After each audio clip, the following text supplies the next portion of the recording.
welcome back to the Citytilidie channel. We're all staying safe and well now. Pepsi 11, which is a look forward to an upcoming game, and we're looking forward very quickly. They come thick and fast and then they don't. That's the problem with Christmas time, isn't it?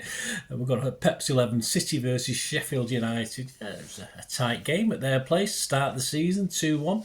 Yeah, could it be like that this time? Nah, no chance.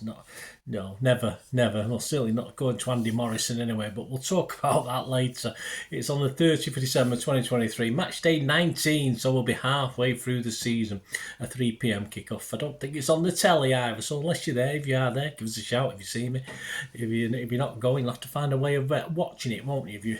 If you must watch it, which seems to be the be-all and end-all these days. Remember the old days, I mean, you hardly ever got to see your team live unless you were there, but not the case now, is it? But after beating Everton, of course, the other night we stood fourth, so we've still got work to do. Played 18, 37 points plus 22. Sheffield United was slightly worse off. They're bottom of the table, played 19, 9 points, minus 32, so a 54 goal difference there between us two. So we'll have a quick look at Sheffield United, see how they aren't doing at the moment. Although there's perhaps a twinkle, I call it a twinkle, in their future. You never know. And we'll try to predict Pepsi 11 as well, which I think should be reasonably okay as long as I know who's fit and who's not fit. But there's no convincing evidence on that at the moment. So join me, guys. It'd be great. It'd be great for you to comment as well. Please, if you are new to the channel, push that subscribe or push the bell notifications. Everything City past and present, of course, and future. If you look at this, that's what this is. So yeah, look to the future as well. So join me, leave us your comments, I will respond, or if they just need me to give them a like, I will do that. And if you can give this vlog a like, guys, a little thumbs up would be much appreciated. I do try and get about 15 to 20 for these City football ones. I'm sort of hanging around 10 at the moment, guys, so if you can do that for me, that would help greatly. Right, so let's get on with Sheffield United. Mr. Chris Wilder took the reins, of course, to the Blades sleigh in early December. And it's a tough job on his hands, and with no Rudolph to guide him. Sorry about the Christmassy theme. Getting this lot from the bottom, never mind keeping them up, is a big challenge that I'm afraid even the Christmas elves probably give up on, as well as they've probably gone off on the jollies by now anyway. So not going to be easy for them. The last 6 results for Sheffield United starts back at the 2nd of December. They lost 5-0 at Burnley. It's not been that bad since then. Well, comparatively. On the 6th of December, they lost at home 2-0 to Liverpool. On the 9th of December, they beat Brentford at home, so that was a welcome 3 points. On the 16th of December, they lost at Chelsea 2-0. Who loses there? On the 22nd of December, well, we got a draw. On the 22nd of December, a cracking point, yes, at Villa Park. Villa 1, Sheffield United 1. And on Boxing Day when we had a day of rest here and on the blue side of Manchester, it was Sheffield United 2, Luton Town 3. Possibly the highlight had to be the point at Villa, the home win against Brentford. But the last 2 games I've just mentioned there, you've given that little twinkle that I'm talking about. The old Blades got a little bit of a twinkle that from that dull ache it's had over the last few games. So them fading Christmas lights might be starting the new year a little bit better, but hopefully after us, not when we play us. Their top players, yes, assists and goals. McBurney's the top one with 3 goals and 1 assist. Not great. Archer's on 3 goals, no assist. Hamer's on 2 goals and 2 assists. And of course, old Blue McAtee, he's on 1 goal and 2 assists. They are, as always, and will remain, as far as I can see, a physical side. We've played a few of those lately. But they do like to get forward. They do get the ball forward quite quickly. And they won't shy away from ceding possession to us. We must match that physicality as well without whinging about it. Just get on with it.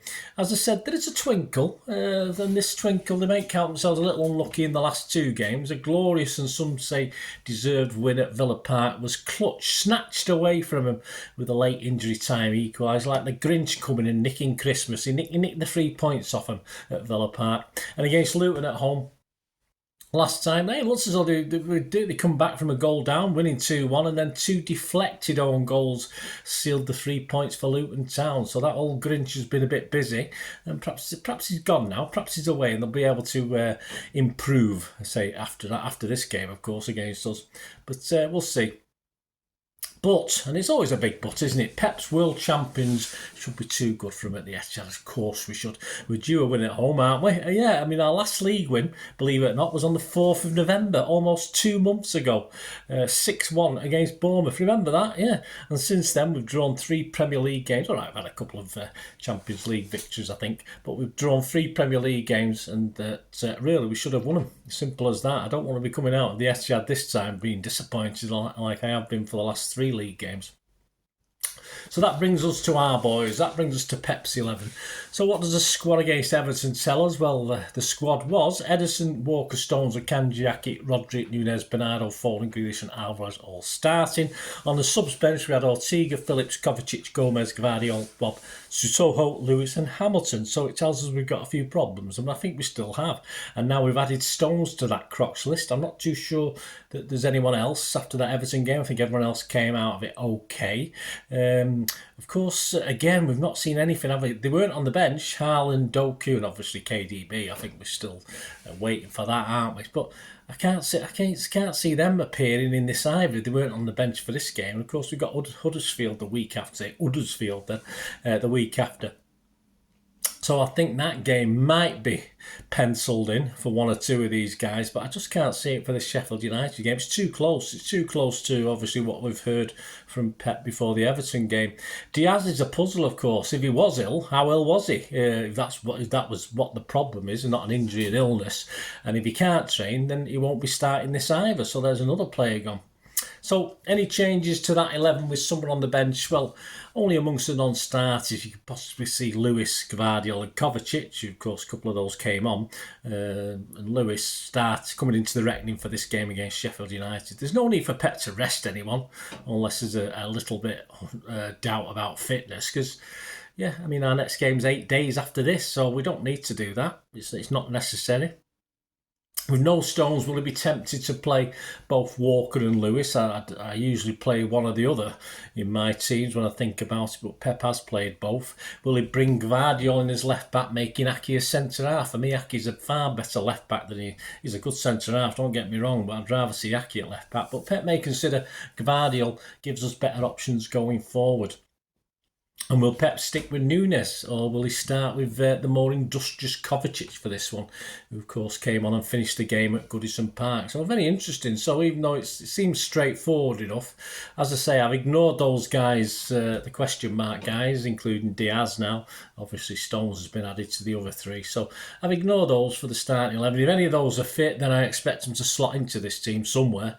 But this is my 11 based on knowledge of those 5 players are all out of it. I'm going to go for, let me know what you think, guys. Ederson, Walker, Akanji, Ake, Gvardiol, Rodri, Nunes, Bernardo, Foden, Grealish and Alvarez. There you go. So that's my 11. Let me know what you think. Let me know. I think that's, is it one player different to what finished the game at Goodison Park? And I say, as long as they all come out of the game fine. I mean, for me, I'd probably take a chance and rest Rodri. Are we asking too much of him? Is Christmas a step too far for him? I'm not too sure, but for me, he's had a rest recently, hasn't he? So I'd be starting him every game and letting him play through his problems, which I don't think he's been quite at it the last game or 2. Right, on to Mozzers and my own verdicts on this one. Yes, Mozzer in the match day, or the match day programme, no, in the magazine programme, online magazine programme, City Magazine, said Sheffield United are finding life in the Premier League very tough. You can say that again. And though they pushed us all the way at Bramall Lane earlier this season, it won't be as close this time. And I think it will be a big home win. If we do, it'll be a perfect end to a perfect 2023. So I'm not excusing Mozzer with this score prediction. I mean, surely he wasn't on the beer when this went to print, when it was about 5 or 6 weeks ago. So, yeah, Mozzer's predictions, sit down, guys. I think Mozzer needs to sit down as well. Manchester City 6, Sheffield United 1. Well, he gave him a goal, which is par for the course. I don't see anything wrong with that. I mean, you want to put a bet on that, you can get 40-1. Fill your boots, or not. So that means if you put £1 on it, you'll lose £1. But hey, go for it. There you go, 6-1. Who knows? I'll be all right. Mug, won't I, if it happens? But there you go. That's Mozzer's prediction. Personally, I'm going to be brave as well. I'm going to be brave like Mozzer, but in a slightly different way. I'm going to predict a clean sheet. I must be mad. Say the Christmas spirit's getting to me as well. I'm going to predict a clean sheet. I'm going to go City 4, Sheffield United 0. There you go. You get 6-1 on that. That's a bit. I certainly risked more chance with the 40-1, just as much as the 6-1, isn't it? That's actually the second most popular price with the book is the same. 2-0's also 6-1. You get 2-0 at 6-1 as well. I'll give you the most popular one in a minute. So what are the rest of the odds looking like? These are all at the 28th of December 2023. Average prices, of course. Premier League, yeah, we were out to 5-4. Now we've mastered the might of Everton. You can get 11-10 now. Almost some places were slightly odds on against, but you can get 11-10. You can get evens quite easily. So we're back in a little bit. Arsenal is, of course, they're playing tonight as I'm recording this. So if they win that well, they'll probably change again. But they eased out very slightly to 11-4 from 5-2. Liverpool are the big movers, really. They've gone from 10-3 into threes in a place, generally 11-4, but there are 3-1 in a place as well. So you can probably get that. But generally 11-4 to Liverpool to join Arsenal in joint second spot for the Premier League title. Sheffield United, well, you'd be hard pushed to get anything good on relegation. The 1-20 on to be relegated, but to finish bottom, yeah, you think they'll carry on the disastrous first half of the season because they played 19 games, of course. To finish bottom, you can get 4-9. So odds-on backers will go for that. I don't know. I think they might. I think they'll struggle to get out of the bottom three, but it's a chance you might get off bottom. But it's going to be some hard work for Mr. Wilder. The match odds themselves, yeah, there's no value here for City fans.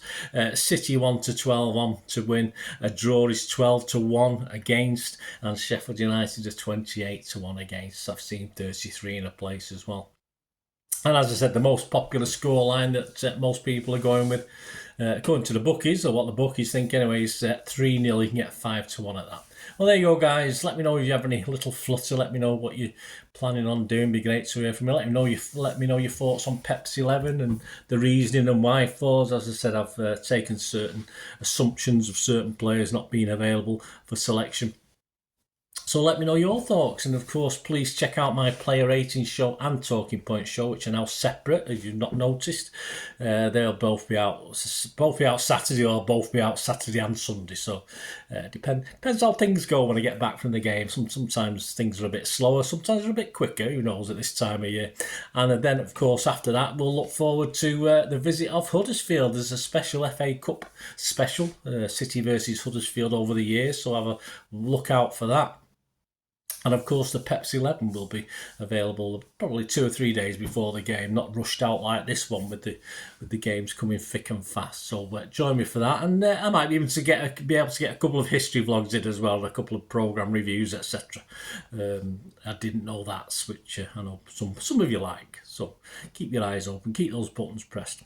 Right, until we see you, certainly won't. Yeah, I'll see you before the new year. I'm not going to wish you happy new year because I'll see you before then, guys. Anyway, until we do meet again, please stay safe, Blues. Come on, City. Bye for now.